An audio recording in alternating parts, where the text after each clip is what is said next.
9h21, c'est votre rendez-vous du matin avec 2 points l'écho avec Jean-Paul Chapelle. Jean-Paul, petit cocorico ce matin. Les forfaits de téléphone en France, parmi les moins chers de toute l'Europe, il paraît. Absolument, je vous passe un coup de fil tout à l'heure.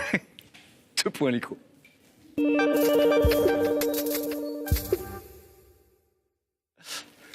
Bonjour à tous, 2 points l'écho avec Pierre Louette, qui est le président de la Fédération française des télécoms, qui est aussi directeur général délégué de Orange, le numéro 2.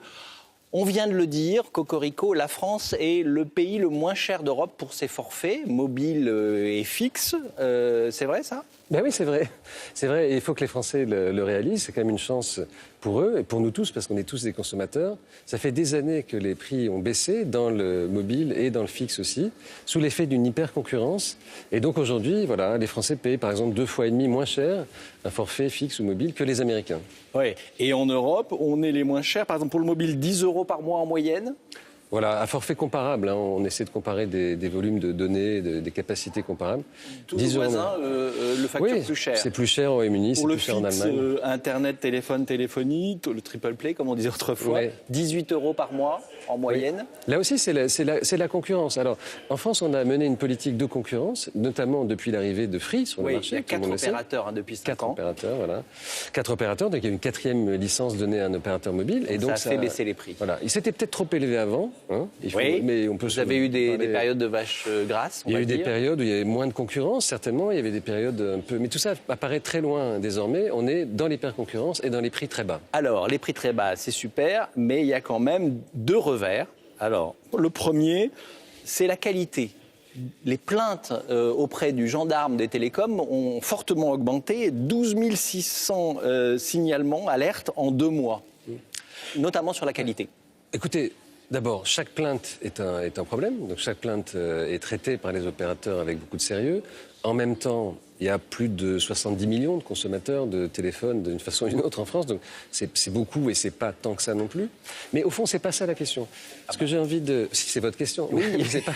mais votre réponse, c'est autre chose. Mais non, mais ma réponse, c'est que globalement, ça marche quand même très bien. Mais...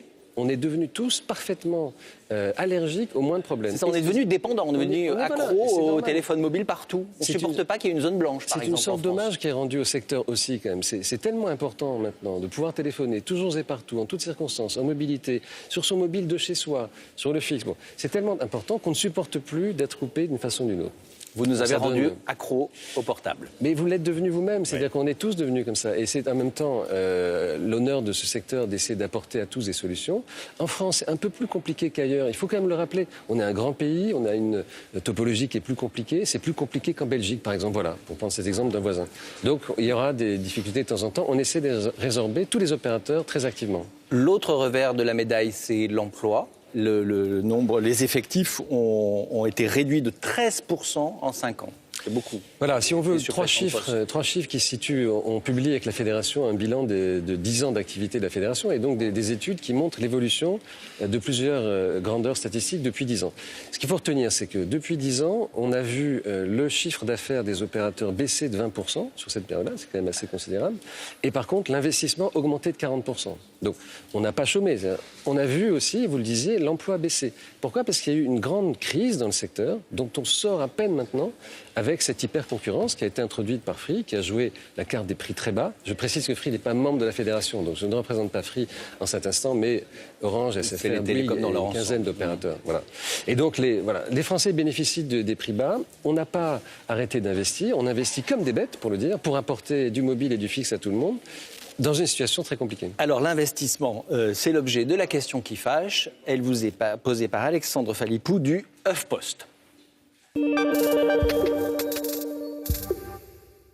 SFR vient d'annoncer qu'il renonçait à installer la fibre optique sur l'ensemble du territoire français. Est-ce que vous le déplorez en tant que président de la Fédération des télécoms ou est-ce que vous vous en réjouissez en tant que dirigeant d'Orange ? Donc il y a une question qui est adressée à deux personnes qui sont réunies dans c'est à la fin numéro 2 d'Orange et patron de la Fédération des télécoms. De façon simple, moi je trouve que c'est bien, il y a une clarification. SFR indique qu'il va remplir tous les engagements qu'il avait pris dans la zone. Mais pas aussi vite. Déjà, il s'engage, il est prêt. Il a d'autres difficultés, d'autres priorités en ce moment. Il est prêt à prendre des engagements forts, opposables, pour couvrir comme il avait indiqué. Et puis il y a une zone dans laquelle c'est à l'initiative des collectivités territoriales, avec le concours des fonds publics. Et SFR sera candidat, comme Orange l'est, comme d'autres le sont. Voilà. Donc je pense qu'on revient à une situation qui permet de dire qu'on va y arriver. Et aussi un mot, parce que c'est intéressant pour nos auditeurs de le savoir, quand on se regarde, on se désole, il y a des plaintes, c'est terrible. Et c'est vrai que chaque après on se console en se comparant. Quand on se compare, on se console. Voilà. D'accord. Quand on regarde, par exemple, le déploiement du FTTH, donc la fibre jusqu'à la maison, eh bien, on en a plus qu'en Allemagne, on en a plus en France qu'au Royaume-Uni, donc nos deux grands voisins. Et d'ailleurs, l'Allemagne vient de dire qu'il faut lancer un programme de 50 milliards pour rattraper ce retard qu'on a pris sur la fibre. Et puis, quand on regarde la qualité des réseaux, globalement, elle est très bonne. Et la couverture, globalement, elle est très bonne. En 4G, au-dessus de 90%, voilà, on apporte déjà des solutions. Maintenant, on va essayer de combler chaque trou de couverture, chaque zone blanche, chaque zone grise, tout ce que j'appelle souvent les 50 nuances du déplaisir gris, ces zones de couverture grise, on n'est couvert que par un opérateur où c'est pas suffisant, on s'en occupe, on bosse très activement là-dessus. Et l'objectif pour les 5 ans qui viennent? L'objectif, c'est d'apporter 100% de couverture d'un très bon débit, au-dessus de 8 gigas, et d'un bon débit mobile à toutes les Françaises et à tous les Français de notre beau pays.